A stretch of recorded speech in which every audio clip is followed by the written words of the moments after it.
A gente costuma ouvir a história da Bíblia contada pelos grandes heróis, né? Mas e se a gente parar para pensar que nações inteiras foram fundadas, exércitos foram liderados e movimentos começaram por causa de mulheres?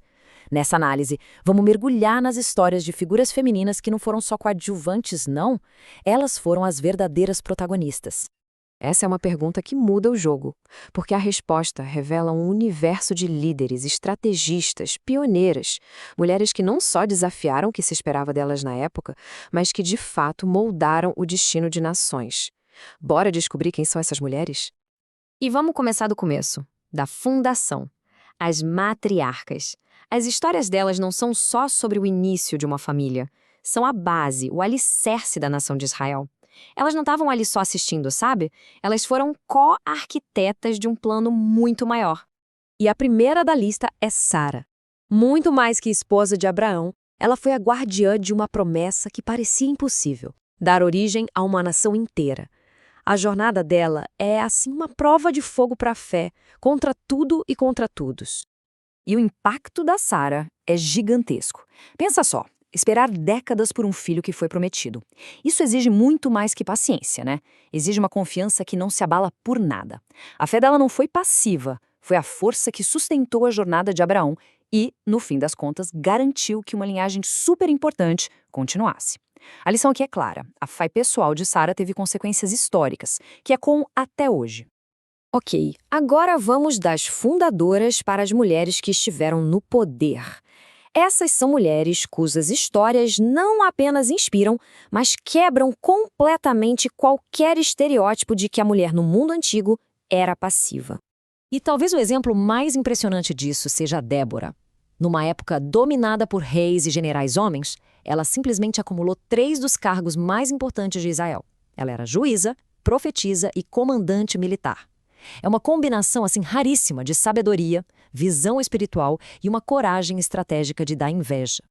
E a liderança da Débora era muito prática, acessível. Ela não governava de um trono distante, trancada num palácio. Ela julgava as causas do povo com sabedoria, debaixo de uma palmeira. E quando a nação precisou, quando veio a ameaça de guerra, ela não só pensou na estratégia. Ela chamou o general e mais, ela foi junto com o exército para a batalha, garantindo a vitória. A presença dela transformou o medo em libertação. Isso mostra uma coisa muito legal. Não existia um jeito só de ser líder. De um lado, a gente tem a liderança pública e militar da Débora, que comandava exércitos e tudo mais. E do outro, a gente vê a liderança espiritual de Miriam, a irmã de Moisés. Depois de atravessar o Mar Vermelho, foi ela quem pegou o tamborim e liderou o povo numa grande celebração. São 2 formas bem diferentes de liderar, uma política, outra cultural, mas com poder de influência igualmente transformador. A seguir, vamos focar em mulheres cuja lealdade e convicção foram tão fortes, mas tão fortes, que literalmente redesenharam destinos. Elas provam que a escolha de uma única pessoa pode ter um impacto que atravessa gerações. Essa frase é talvez uma das declarações de lealdade mais radicais que existem. Ruth, uma moabita, ou seja, uma estrangeira, estava basicamente abandonando toda a sua identidade. Com essas palavras, ela não só jura fidelidade à sua sogra, Noemi, mas ela adota uma nova nação, uma nova fé, um ato de coragem e de um compromisso assim absoluto. E a história da Ruth é incrível. Parece um roteiro onde uma coisa leva a outra. Primeiro, a lealdade a leva para uma terra que ela não conhecia.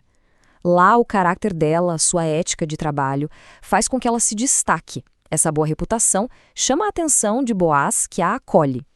E qual é o legado disso tudo?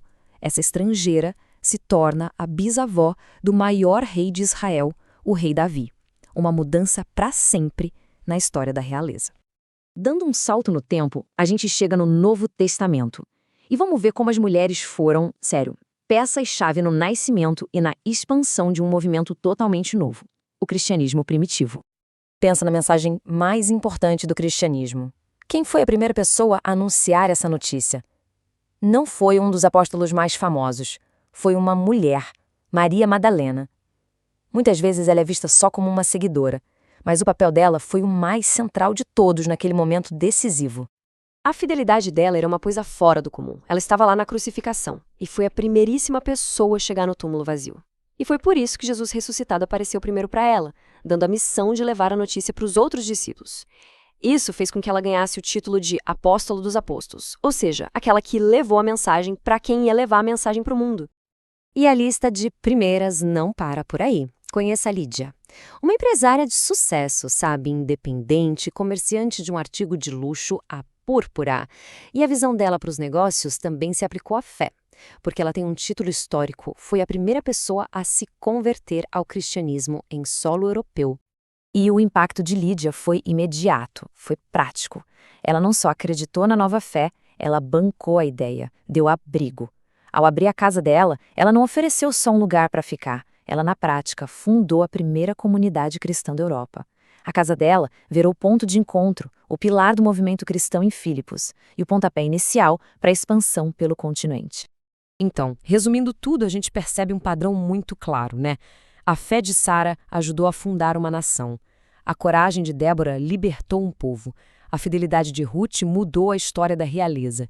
E o anúncio de Maria Madalena deu start na mensagem de esperança. São ações decisivas com legados que duram até hoje. A lição que fica de tudo isso é muito poderosa. As histórias delas provam que coragem, fé, lealdade não têm a ver com gênero, com status social, nem com a época em que se vive. São forças poderosas que podem ser usadas para transformar a realidade, não importa qual seja a circunstância. E tudo isso leva a gente a uma pergunta que, olha, não quer calar. Se essas mulheres extraordinárias estavam sempre ali, nos textos, só esperando que a gente olhasse com mais atenção, quantas outras mulheres incríveis, líderes, visionárias, a história simplesmente deixou de lado, né? Tanto na Bíblia quanto fora dela. Fica aí a reflexão.